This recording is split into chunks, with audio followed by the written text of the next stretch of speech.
மக்கள் அனைவருக்கும் என் அன்பார்ந்த வணக்கத்தை தெரிவித்துக் கொள்கிறேன். வீடியோக்குள்ளே போகிறதுக்கு முன்னாடி நீங்கள் நம்ம சேனலுக்கு புதிய பலர் இருந்தீங்கன்னா மறக்காம நம்ம சேனலை சப்ஸ்கிரைப் பண்ணிக்கோங்க. அரசியல் தொடர்பான நிகழ்வுகளை உடனுக்குடன் தெரிஞ்சுக்க நம்ம சேனலை சப்ஸ்கிரைப் பண்ணிக்கோங்க.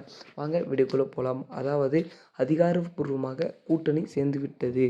எந்த கட்சி கூட்டணி சேர்ந்து விட்டது அதிகாரப்பூர்வமாகன்னு கேட்டிங்கன்னா, மக்கள் அனைவரும் எதிர்பார்த்து கொண்டிருந்த அந்த 2 கட்சிகள் அதிமுக மற்றும் தாவேக, இந்த கட்சிகள் கூட்டணி சேர்ந்தால் மட்டும் போதும். வருகிற 2026 சட்டமன்ற தேர்தல் எலெக்ஷன் நடத்தவனா இவங்ககிட்ட டைரெக்டாக போஸ்டிங்கை கொடுத்துலாம் தான் நான் சொல்லுவேன். என்னுடைய கருத்துப்படி இவர்கள் இருவரும் கூட்டணி சேர்ந்தால் அசைக்க முடியாத ஒரு கட்சியாக தமிழகத்தில் பார்த்தீங்கன்னா இருப்பாங்க. இதற்கு எதிராக நீராக எந்த கட்சியும் இருக்க முடியாது என்று நான் கூறுகிறேன்.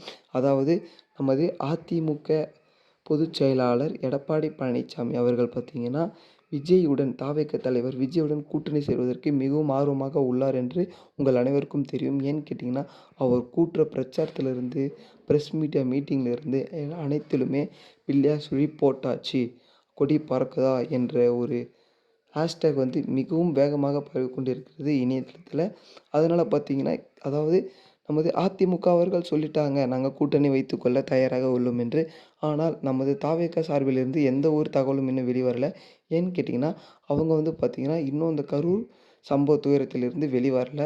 அதில் தான் இன்னும் லாக் ஆகிட்டு இருக்காங்க. பட் அவங்க மீண்டும் பிரச்சாரம் ஸ்டார்ட் பண்ணால் கண்டிப்பாக அதிமுகவுடன் கூட்டணி சேர்வோம் என்பதை தெளிவாக மக்களுக்கு புரியப்படுத்துவார்கள். அதாவது நமது தாவேக தலைவர் விஜய் அவர்கள் ஸ்டார்டிங்லேயே ஒன்று சொல்லிருப்பார். என்ன சொல்லிருப்பார்னா, வெறும் 2 பேருக்கு தான் போட்டி, ஒன்று டிவிகே, இன்னொன்று டிஎம்கே. அப்போனா மற்ற கட்சிகளுடன் கூட்டணி சேருவதற்கு நமது தாவேக தலைவர் விஜய் அவர்களுக்கு எந்த ஆட்சேபனையும் இல்லைன்னு தான் தெரிகிறது.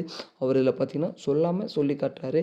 அதனால் அதிமுகவுடன் கூட்டணி சேருவது அவருக்கு எந்த விதமான ஆட்சேபனையும் இல்லைன்னு தான் என்னுடைய கருத்து.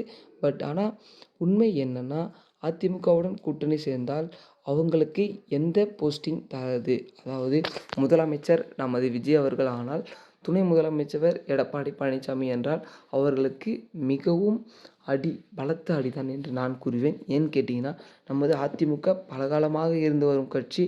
பட் நமது தாவேக இப்போ வந்த கட்சி, அதாவது கடந்த ஆண்டு வந்த கட்சி. இவங்க 2 பேருக்கும் கூட்டணி சேர்ந்து இந்த மாதிரி பதவி மாறுபாடு சேர்ந்தால் இது மிகப்பெரிய பலத்த அடியாகவும் இருக்கும் நமது அதிமுகவுக்கு. ஆனால் அவர்கள் நமது கட்சி கூட்டணி சேர்ந்து 2026 சட்டமன்ற தேர்தல் வென்றால் மட்டும் போதும்னு இருந்தால் கண்டிப்பாக கூட்டணி சேர்ந்து மிகவும் பலமாக மாறி வருகிற 2026 சட்டமன்ற தேர்தலை வெல்லப்போவது இவர்கள் தான் என்று 100% கேரண்டி தரலாம். அது மட்டும் இல்லை, இந்த மாதிரியான அரசியல் தொடர்பான நிகழ்வுகளை தெரிஞ்சுக்கணுன்னா நம்ம சேனலை சப்ஸ்கிரைப் பண்ணிக்கோங்க.